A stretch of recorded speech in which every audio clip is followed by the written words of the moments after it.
Good evening, and I trust that you are well. Thank you ever so much for popping in and checking us out at fightbackmedia.com. We appreciate you being involved in this process. It's I've been on lockdown. Give you an idea. I had to shave before I did the video because I looked ooh ooh ooh. I looked homeless. I looked friggin' homeless just a few minutes ago before I decided to do this video. And we have been in my house. My family is fine, thank you. We have been home. My wife is working from home, and I am also working from home. So we're grateful to have the opportunity to do such. Tomorrow is Sunday, and we are attending church services. Our services are split up, and we attend a fairly small church, so we've been able to split up the services to where there aren't any more than 10 people in the in our meeting room at a time, and we are practicing social distancing even inside that facility. So we are well within the guidelines of our community leaders and the like, and no one has to come who feels uncomfortable with coming.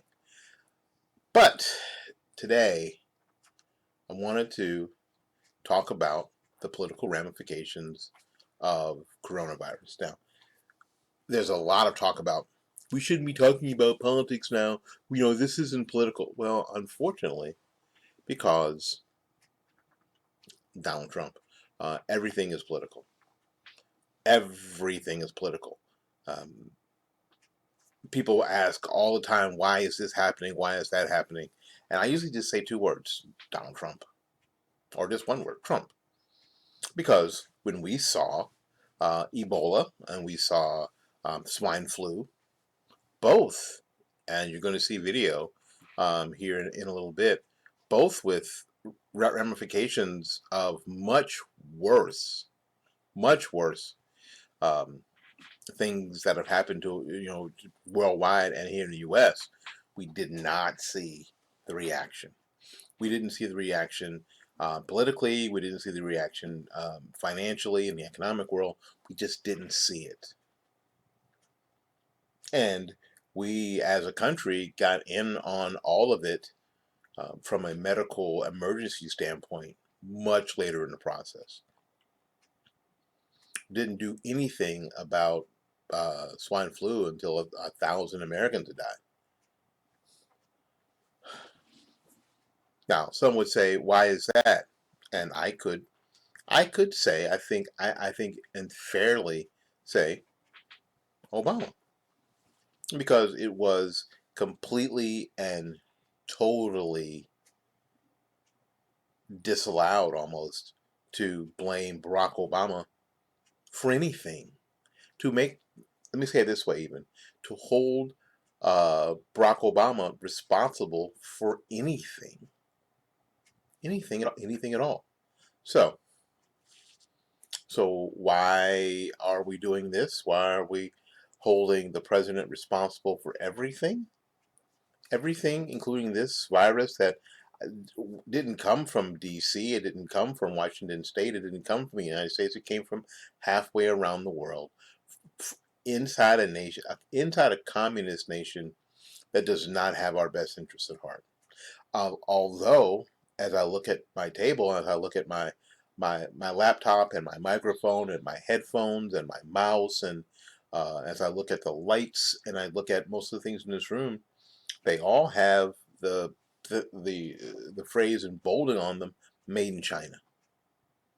That nation, that communist nation, that doesn't have the best interest of anybody in the world other than themselves. But there are politicians here, even if that is the case, who want to turn all the blame and all the responsibility and lay it all at the feet of the president. And it's only because it's Donald Trump. And you know what? To think it's anything else, for me personally, to think it's anything other than that is insane and inane. And just being completely dishonest, completely and totally dishonest. And now we're in a position where even debating some of the measures that have been taken in order to slow the spread of coronavirus, COVID-19, China flu, Kung flu, Hong Kong flu, whatever we're going to call it, and it doesn't really matter what you call it. I don't care. Wuhan virus. Why would it be Wuhan virus? Because that's where it came from. Why would it be China flu? Because that's where it came from. Or the Chinese flu. It doesn't have to anything to. This is how you know. It doesn't have anything to do with Chinese people who live in America. It doesn't have anything to do. It's not a slam against your Chinese friends. It's not a slam against the Chinese laundry or your cleaner. It's not a slam against the Chinese food place. It's not a slam against anything. It's Chinese. It's the flu originated in a wet market in Hunan. And we'll talk about wet markets in another video. I found something about wet markets that I want to share. Uh, wow. Which is obviously that China is not a friend of the world. Once you learn a little bit about wet markets in China, and you should learn something about wet markets in China, you should. That will help you understand a lot of this. I think that we should be able to debate the measures. Now, I found a video on Twitter from Claire Fox that explains just this, and we want to talk about this. Hang on a second, I don't have a speaker. Ah, sorry for all that noise. Let's see here. All right. Let's see. Let's go ahead and play that video. Okay. You get to a point where you think, how much of this is being dictated by evidence, and what do you do about the fact that there's lots of rows amongst experts? It isn't straightforward. If anyone knew exactly what to do, then we'd be fine. So I at least want to have an eye to alternative views, not in the sense of go out and flout the lockdown, and that would be a sign of immaturity in my view. But on the other hand, I want to be open-minded about those people who are suggesting that there is a longer term cost, and that even the medical experts themselves know that the toll on people's health of locking down society, and the longer term toll in terms of not economic futures based on just whether somebody's making a profit, but the fact that people's lives will be utterly devastated by their inability to earn any money. These things do have to be part of the mix of the discussion.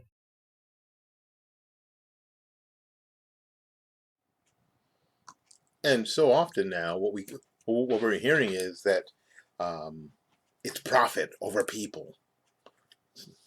Well, unfortunately, some of these, for the left anyway, and for us, is that a lot of these companies employ a lot of us. So it isn't just profit; it's people. And we'll talk. You'll hear more about this over the course of this video, where all the people who work for these companies, whether they're large multi-gajillion dollar multinationals or mom and dad hairdressers or the Chinese food place,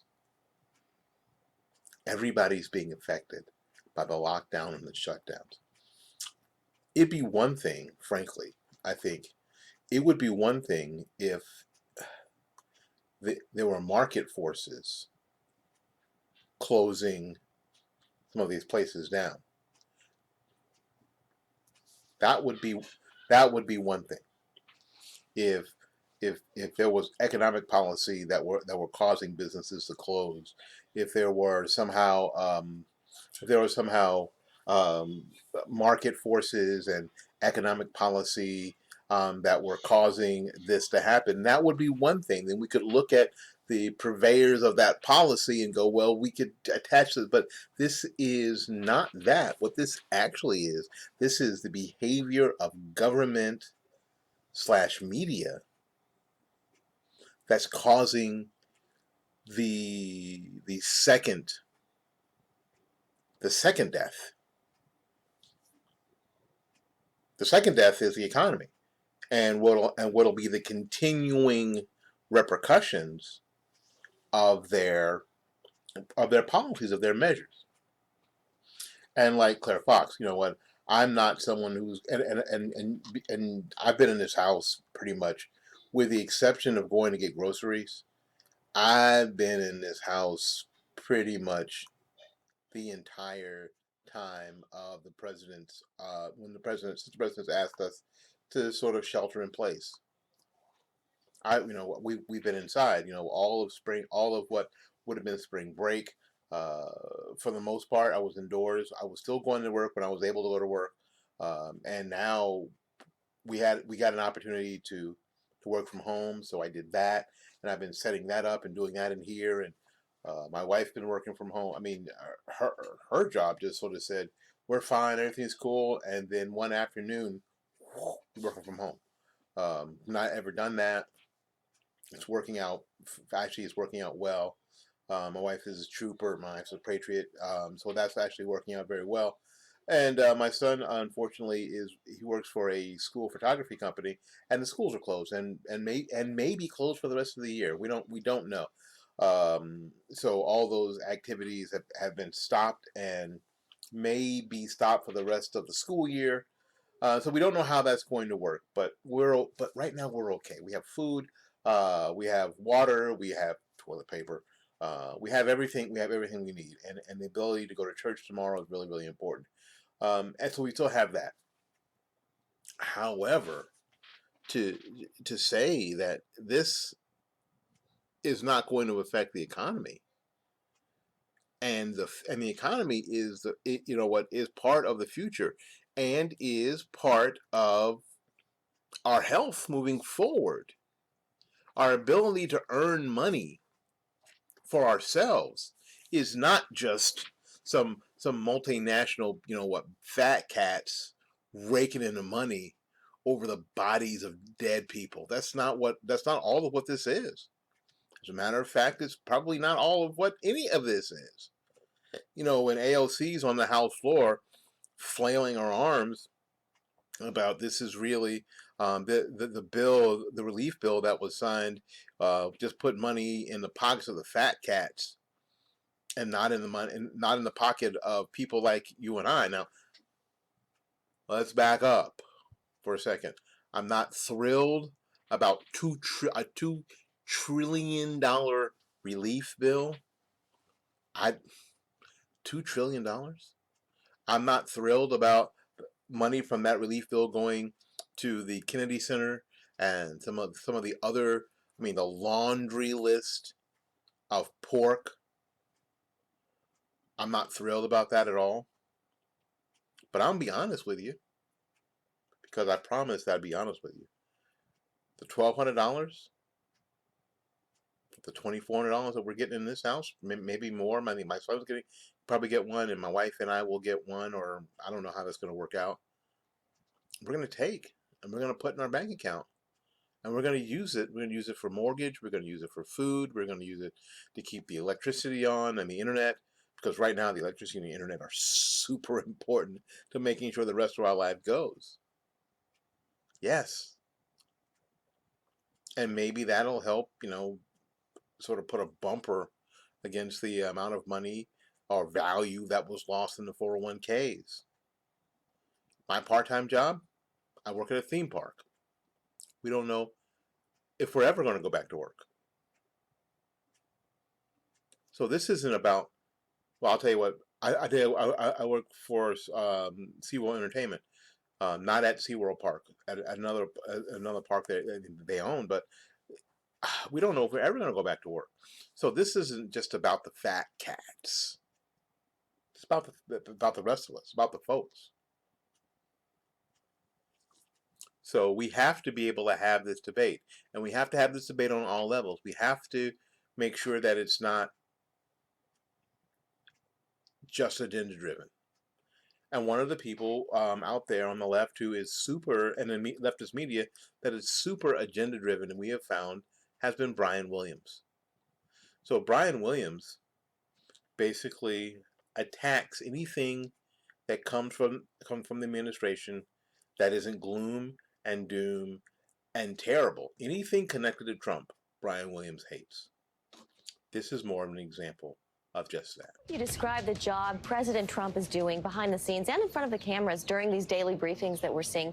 What's been your perspective, Dr. Birx? He's been so attentive to the scientific literature and the details and the data. And I think his ability to analyze and integrate data that comes out of his long history in business has really been a real benefit during these discussions about medical issues. That was translated from the original North Korean. Back in the real world, here's a reminder. Over a month ago, on February 25th, the CDC warned coronavirus spread was inevitable here in our country. Later that week, the Washington Post reported the president was furious over what he considered an alarmist response from his administration. And just 2 days after the CDC warning, here's what he said. It's going to disappear. One day it's like a miracle. It will disappear. And from our shores, it could get worse before it gets better. It could maybe go away. We'll see what happens. Nobody really knows. The fact is, the greatest experts, I've spoken to them all, nobody really knows. What did he say? This is why I know it's a lot of the agenda. What did he actually say? One day it's going to disappear from our shores. It'll probably get worse before it gets better. But that's not enough for Brian Williams. That's not enough. That's not enough contriteness. That's not enough fear and panic for the liberal media.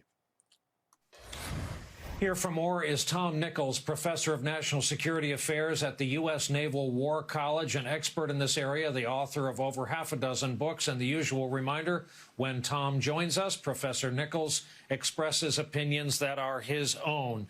So, Professor, when job one at that podium is to praise the dear leader, what do we as citizens and... Do you hear that? When job one at the podium is to praise the dear leader.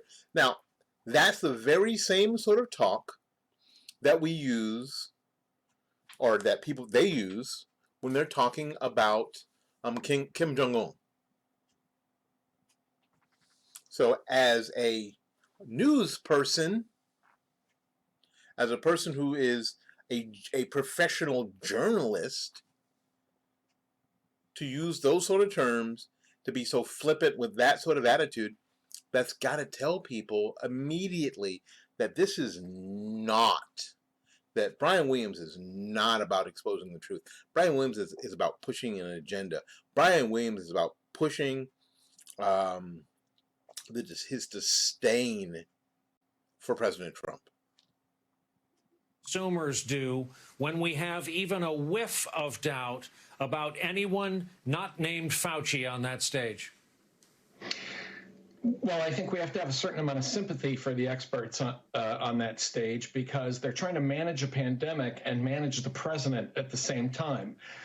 This is a really difficult situation for an expert, because the first job of an expert is to speak truth to power. It's to tell the boss, it's to tell society, it's to tell your client the truth, no matter what it is. But of course, the president has a long history of firing people who tell him things he doesn't want to hear. So I think the first thing we have to do is just kind of discount some of that ritualistic cant and then listen to what they say in their professional capacity.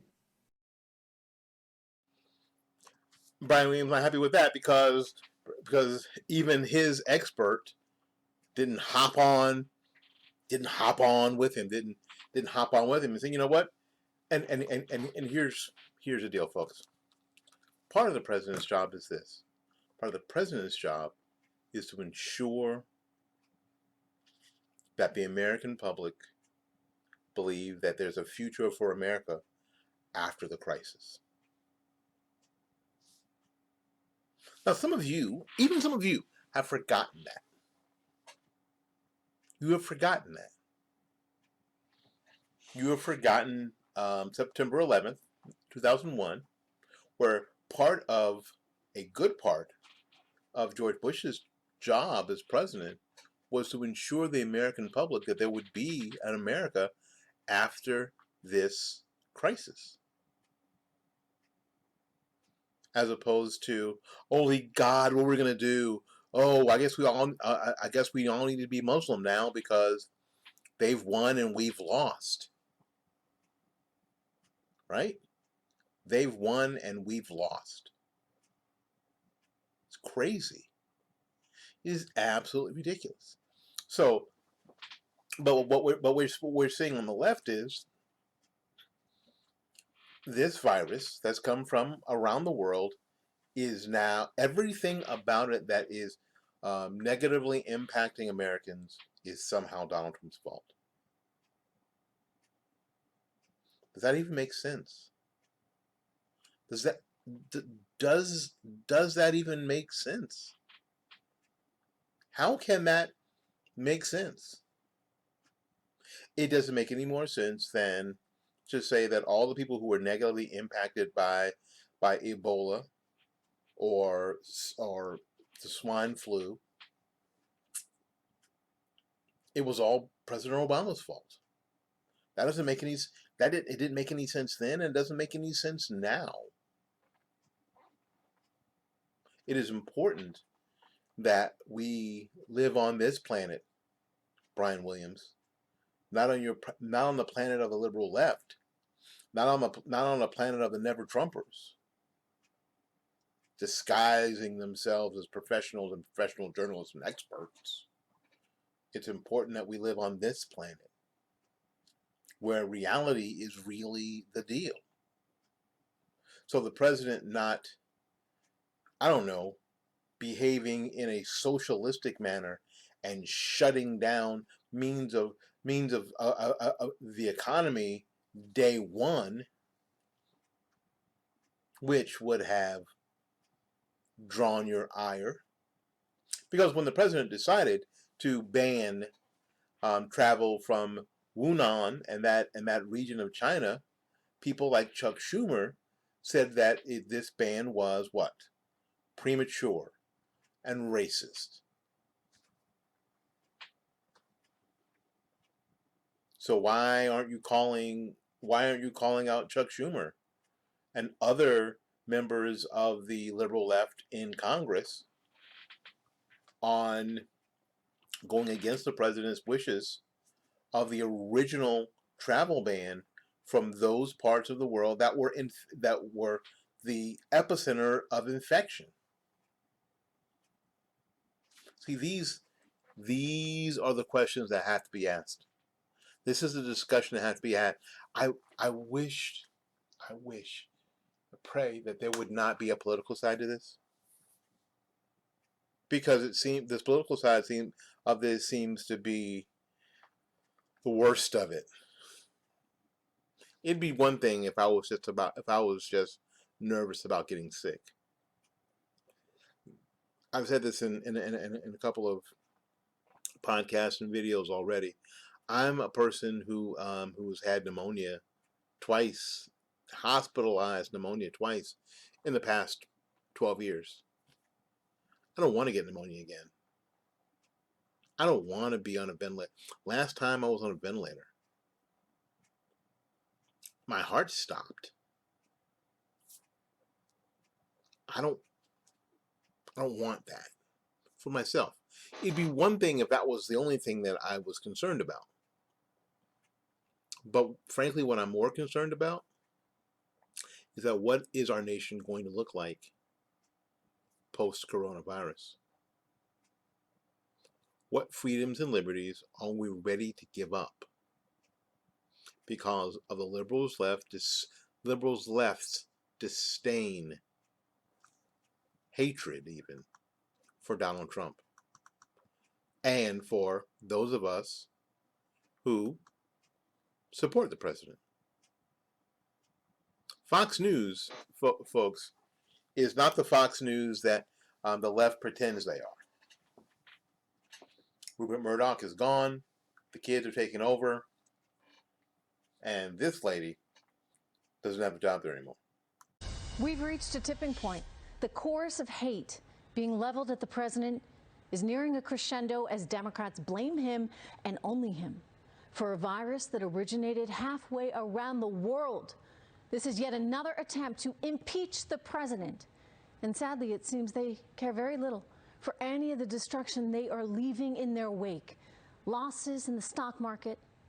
All this, unfortunately, just part of the political casualties for them. You know, this is a time to be united, not to be pointing fingers, not to be encouraging hate. And yet, what do we see? We see the absolute opposite from the left tonight. Good evening, everyone. I am Trish Riggin. The hate is boiling over. Many in the liberal media using, and I mean using, coronavirus in an attempt to demonize and destroy the president. I see. This is impeachment all over again. And like with the Mueller investigation, like with Ukraine Gate, they don't care who they hurt. Whether it be their need to create mass hysteria to encourage a market sell-off, unlike anything we've seen recently, or whether it be to create mass hysteria in order to stop our economy dead in its tracks. Don't kid yourself. They told us how much they crave a recession as a way to get rid of Donald Trump.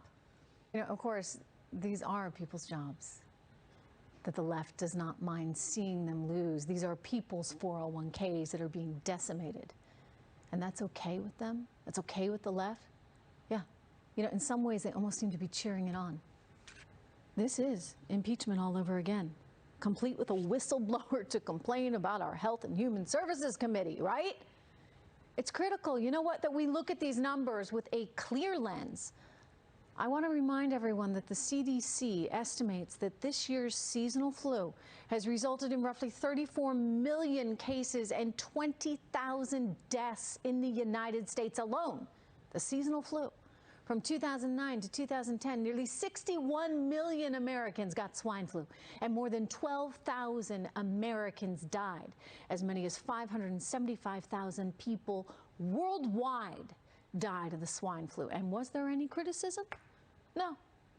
Because why? Because the media didn't want to insult their precious President Obama, I suppose.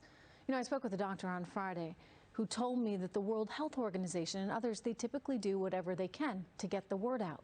It's critical that people are aware of the problems so that the public can improve hygiene routines and health routines. This is what helps in terms of lessening the infection rate. But you know what? The media's reaction, with the global town halls and CNN treating this like it's some missing plane story. What is that? I mean, did they do this during Ebola? No. We didn't even see this kind of insanity for SARS. And SARS and Ebola, those viruses were far more deadly. So why the melodrama on such an agitated scale right now? Why are the markets reacting like this? I'll give you two words. Donald Trump. And the media doesn't like him. People, including the media, and some investors are allowing their own hate and their own bias against him to spiral out of control, leading to massive sell-offs right now in the market. Anytime there's this kind of disruption in the supply chain, anytime people cut back on spending, there will be economic softness, which can lead to a recession. And we're probably due for one now. But we'll recover. We always do. For the media to spin a narrative that this sell-off and this virus are all a result of President Trump, it's just wrong. But unfortunately, I guess they needed someone to blame. They were looking for someone to blame. They want to blame him for literally anything they can.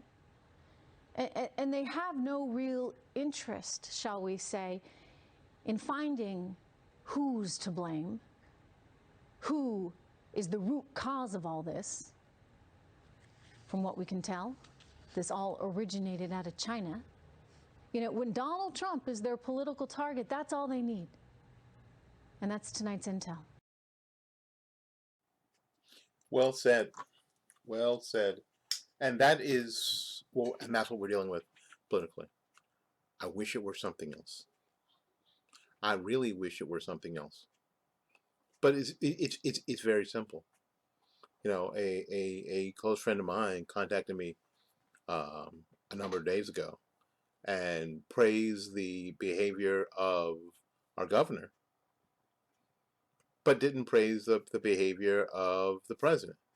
Why? Because that person has been a hater of the president since the beginning. So there was no way that he was going to be able to, that he could praise the behavior of the president in any way, shape, or form. The idea is do not legitimize the presidency of Donald Trump from the left. Trish Reagan is absolutely correct in the sense that, you see, they think they think that we're all senile and that we forget how just before or during Russia, just before the sham impeachment, it was, we're heading for a recession. We're heading for a recession. This is Trump's economy. We're heading for a recession. We're heading for a recession. We're heading for a recession. So they were cheering it on. They were hoping it would happen. Anything, any damn thing at all, to derail what this president is trying to accomplish. So, and it's because they have done this and because they behaved in this manner, it is almost impossible for any thinking person to say that this is not, the behavior. Excuse me, the behavior about what's happening here isn't a continuation of that. Why wouldn't it be? Why wouldn't it be a continuation? Seems like it would. It's the same language. It's Brian Williams referring to the president as a great leader, dear leader, in a sarcastic manner. So it's sort of unbecoming for a professional journalist, not like people like me who are not taken seriously by any of them, and that's fine. I don't really care. Doesn't matter. They're not my provider, so I don't give a crap. Folks, stay on course. The saddest people in the world will be these professional journalists that in the second week of November, when they finally pull themselves off the floor, pull the crying towels off their faces, and find, despite of their best efforts, Donald Trump is still their president. They're going to need our support. Till we see you again, go out there and learn something, love somebody, and for goodness sakes, y'all take care of yourself. We'll see you when we see you. Bye-bye now.